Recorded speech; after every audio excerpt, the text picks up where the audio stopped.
नमस्कार, मैं जितेंद्र चतुर्वेदी। पत्रकारिता की आड़ में एजेंडा चलाना जो है एक आम बात हो चली है और प्रोपोगेंडा का तड़का तो जिस तरह से लगाया जा रहा है उसे आप देखिए। कहाँ कहाँ और किन किन मंचों पर बैठ के भाषण दिया जा रहा है। अब वो सभी लोग हुआ हुआ कर रहे हैं। कारण भाई एक मंच बीबीसी भी है। अब वहाँ आईटी ने क्या दस्तक दे दी कि पूरा इकोसिस्टम हिल गया, खलबली भी मच गई, जो स्वाभाविक भी था और है। क्योंकि जब एक जगह आईटी गई है और सर्वे कर रही है, खंगाल रही है खाते, तो जाहिर तौर पर जहां जहां पेमेंट हुआ है वो सब पता चलेगा। और जब पता चलेगा तो पूरे इकोसिस्टम एक्सपोज हो जाएगा।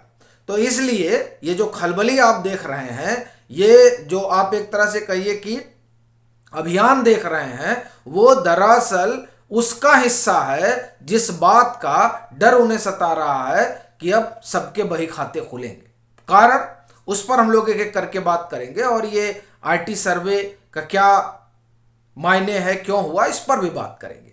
लेकिन उससे पहले ये एक बात समझना जरूरी है, वो ये कि कहा जा रहा है कि साहब ये पत्रकारिता के पिलर है। मतलब गजब हो गया है। मतलब बीबीसी पत्रकारिता का पिलर है, कभी रहा होगा, लेकिन अभी तो जिस तरह की चीजें हैं उससे तो नहीं लगता कि पिलर और जैसी बात कोई बची है। और ये मैं महेश जेठमलानी के हवाले से कह रहा हूं। 31 जनवरी का उनका 2-3 ट्वीट है और वो ट्वीट बड़ा मौजू है आज के समय में बात करने के लिए। उसमें वो एक रिपोर्ट का हवाला देते हुए 2-3 बातें जो है रेखांकित करते हैं।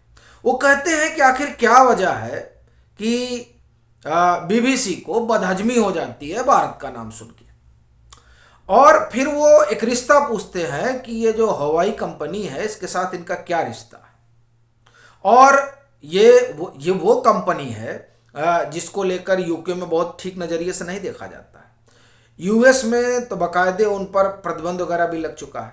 उनके साथ इनके व्यावसायिक संबंधों की बात होती है, खबर भी हो चुकी है। और फिर वो जो हवाई जो भी है उसके साथ जयराम रमेश का क्या संबंध है, ये सवाल मैं नहीं उठा रहा हूं, ये सवाल महेश जेठमलानी ने उठाया। भारी वकील है वो और सांसद ही है। तो अब ये तमाम चीजें कुछ तो कहती हैं। अब हुआई से इनका व्यावसायिक रिश्ता, फिर जयराम रमेश से हुआई का क्या संबंध है, और फिर उसी दरमियान डाकू वाकू एंट्री न मालूम क्या क्या, ये तमाम चीजें पत्रकारिता के जो जिन्हें स्तंभ बताया जा रहा है उनकी विश्वसनीयता पर सवाल खड़ा करती हैं। और ये सवाल जो है उस रिपोर्ट में खड़ा हुआ है जिसके हवाले से महेश जेठमलानी ने अपनी बात कही है। तो अब इनके जो घालमेल वाले रिश्ते हैं वो बहुत कुछ कह रहे हैं। अब ये जो बहुत कुछ कह रहे हैं उसके आलोक में ना देखें, लेकिन यह भी बीबीसी से जुड़ा हुआ एक किस्सा है। भले ही आप उसको अलग करके देखें, लेकिन ये जो पत्रकारिता के स्तंभ वगैरह वाली बात है तो अलग मसला है। और ये जो प्रोपोगेंडा अभी 370, आप देखिए उस पर किस तरह का एक अभियान चला। बीबीसी की वो जो नरेंद्र मोदी पे डॉक्यूमेंट्री, वो तो देखिए ही, वो तो दरअसल एक नरेटिव सेट करने के लिए है। ये जो कहा जा रहा है कि ये पत्रकारिता के आप ये कहें कि सब कुछ है, तो मुझे लगता है ये कोरी बकवास है। ये सब इसलिए बता रहा था ताकि ये समझा जा सके कि दरअसल पत्रकारिता की आड़ में अभियान चलाने वालों में बीबीसी भी शुमार है। अब आते हैं इस आईटी सर्वे पे कि साहब इसका क्या मतलब है और क्यों ही चले गए। अब गड़बड़ी करिएगा तो छूटिएगा तो नहीं, सवाल तो पूछे ही जाएंगे। अब जब सवाल पूछे जाएंगे, आप क्या जाके आपके बही खाते खंगाले जाएंगे, तो अब एक ही चीज है कि साहब हम मीडिया हैं इसलिए हमारे ऊपर ऐसा नहीं हो सकता। नहीं, क्यों नहीं हो सकता साहब, तो सबके ऊपर हो सकता है। अब जब कर चोरी होगी तो आयकर विभाग तो बैठा नहीं रहेगा हाथ पे हाथ रखे, वो तो जाके पूछेगा ही। वो चला गया पूछने इनके दिल्ली दफ्तर और मुंबई दफ्तर, और कहा साहब अपना बही खाता दिखाइए। शोर मचा के साहब बही खाता देखने आ गए। भाई क्यों ना आए बही खाता देखने? जो आईटी विभाग कह रहा है, या आप कहिए जो सीबीडीटी कह रहा है, वो ये कह रहा है कि इनको नोटिस भेजा गया कईयों बार। अब बीबीसी को लगा कि साहब हमारा आप क्या ही कर सकते हैं, मैं नहीं आऊंगा बताने। क्या नहीं बताने आऊंगा कि कहां कहां से पैसा आ रहा है, कहां कहां जा रहा है। और ये जो लाभ वगैरह कमा रहे हैं कैसे डाइवर्ट कर दे रहे हैं, ये तमाम चीज़ें बतानी पड़ेंगी। बीबीसी को लगा कि साहब नहीं बताएंगे, और ये जब पूछने आएंगे तो हमने तो शोर मचा ही रखा है कि देखिए पत्रकारिता पे, अभिव्यक्ति की आज़ादी पे तमाम तरह के हमले हो रहे हैं। मैं आपको पढ़ के सुनाता हूँ कि किस तरह की तमाम चीज़ें जो हैं वो चल रही हैं। तो ये जब जवाब नहीं देते हैं तो आईटी डिपार्टमेंट वहाँ पहुँचता है और इनके खाते खंगालने के लिए कि देखा जाए कहाँ से क्या क्या मामला जो है आया है और क्या क्या गया है। अब देखिए इसमें जो साफ साफ लिखा हुआ मैं आपको पढ़ के सुनाता हूँ।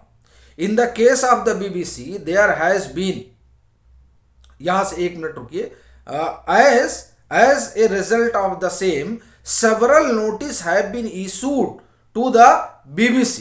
However, the BBC has been continuously, खामोश रहे, मैं जवाब नहीं देंगे, ये हाल देखिए। तो ये जो सर्वे था ये दरअसल जो इसका फोकस था वो मैं आपको सुनाता हूं। The key focus of this survey is to look into manipulation of price for unauthorised benefits including tax advantage.